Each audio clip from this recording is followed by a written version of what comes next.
is Christian Rodriguez, and this is the Political Compass, where we will recap important headlines coming out of Washington, D.C., Tallahassee, and the global stage in order to spread civic literacy amongst Belen students. Let's begin the news with the Republican effort to impeach Department of Homeland Security Secretary Alejandro Mayorkas. This week, U.S. House Speaker Mike Johnson announced a floor vote in the chamber on a resolution that would impeach DHS Secretary Mayorkas. The accusations detailed in the two articles of impeachment relate to his management of the crisis at the U.S.-Mexico border. They include charges that he has, quote, refused to comply with federal immigration laws, and that, quote, in large part, because of his unlawful conduct, millions of aliens have illegally entered the United States on an annual basis. In a stunning defeat for the Speaker, the resolution failed in a tie vote, with 215 members voting yes and 215 against. The final tally was 214 to 216, because Congressman Blake Moore of Utah, who is the vice chair of the House Republican Conference, switched his vote so that the resolution could be brought up again. The resolution was defeated with all Democrats in opposition and 3 Republican members rejecting the bid.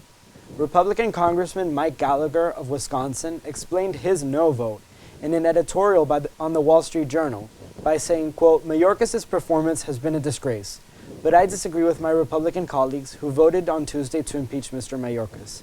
Impeachment not only would fail to resolve Mr. Biden's border crisis, but would also set a dangerous new precedent that would be used against future Republican administrations.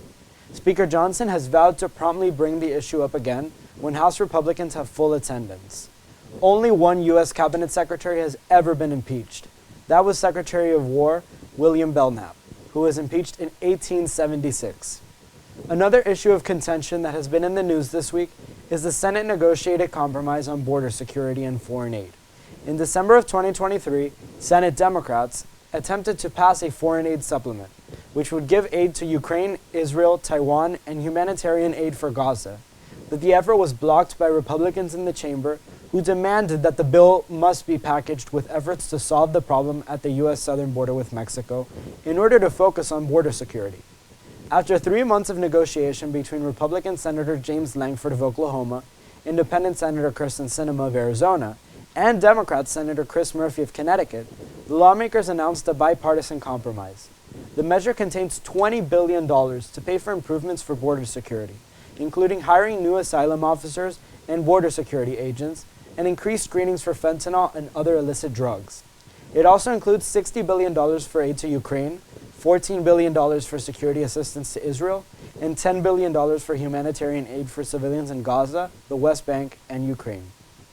The deal was hailed and endorsed by Senate Majority Leader Schumer, Minority Leader McConnell, and President Joe Biden. Many political experts have described this compromise as the most conservative border security bill in decades.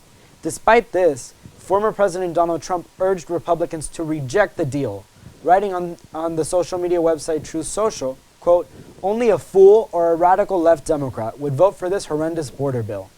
After this, Speaker Mike Johnson came out against the bill and labeled it as DOA, or dead on arrival in the House. This resulted in most Republican senators criticizing the deal and resulting in its eventual demise. Nonetheless, Majority Leader Schumer held a procedural vote to advance the bill in the Senate, and it was rejected with 50 in favor and 49 against, with only 4 Republican senators voting in favor and 6 Democrats against it. The next step is now for the Senate to consider the package without the border security provisions, making it solely a national security supplemental. Also, this week, a panel of judges on the D.C. Circuit Court of Appeals held unanimously that former presidents are not immune from prosecution for criminal actions they may have committed during their presidency. This case was brought up when former President Donald Trump asked the court to dismiss the indictments against him and rule that a former president could not be prosecuted in relation to the federal election case brought against him in the District of Columbia. A 3-judge panel made up of judges appointed by presidents from both parties rejected Mr. Trump's lawyers' arguments and explicitly explained their rationale in a 57-page opinion, writing, quote, for the purpose of this criminal case, former President Trump has become Citizen Trump, with all the defenses of any other criminal defendant. And we cannot accept that the office of the presidency places its former occupants above the law for all time thereafter. The former president has criticized the ruling, and vowed to appeal the case to the U.S. Supreme Court. In another case related to former President Trump was heard in the U.S. Supreme Court. The case Trump v. Anderson relates to the Colorado Supreme Court's decision to remove former President Trump from the state's ballot as a result of his actions on January 6, 2021. The plaintiffs sued to remove him based on Section 3 of the 14th Amendment, which disqualifies candidates from holding office who have engaged in insurrection against the United States. Analysts see the court as likely to side with the former president. Chief Justice Roberts warned that, quote, "I would expect that a goodly number of states will say whoever the Democratic candidate is, you're off the ballot." And Justice Elena Kagan asked the lawyer representing Colorado, quote, "I think that the question you have to confront is why a single state should be able to decide who gets to be president of the United States." The court is expected to release a decision soon due to the fact that Colorado's Republican primary will be held on March 5th, Super Tuesday.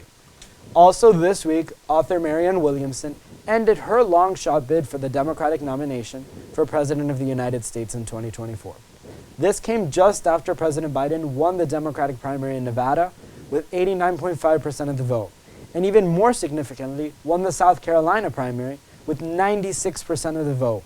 These results pretty much lock in the fact that President Biden will face former President Trump in November.